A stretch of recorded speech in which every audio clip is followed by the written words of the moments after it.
Leo nasema siku zote unapohitaji msaada, basi usichague mtu wa kukusaidia. Yeyote atakaye kusaidia, basi jue ndo nafasi yako, au kama riziki ndo fungu lako.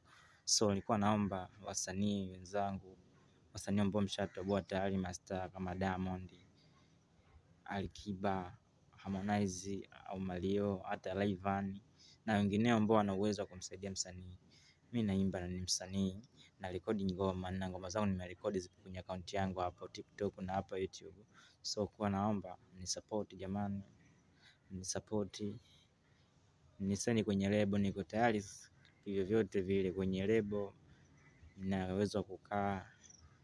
Ninachoomba mimi ni kwamba ni support zenu. Sanifoika Bad Star, nimeanza kuimba muda, lakini bado kutokana support yangu bado ndogo, sina support. Naomba mkanisupport mabrother zangu, Mungu atawabariki sana.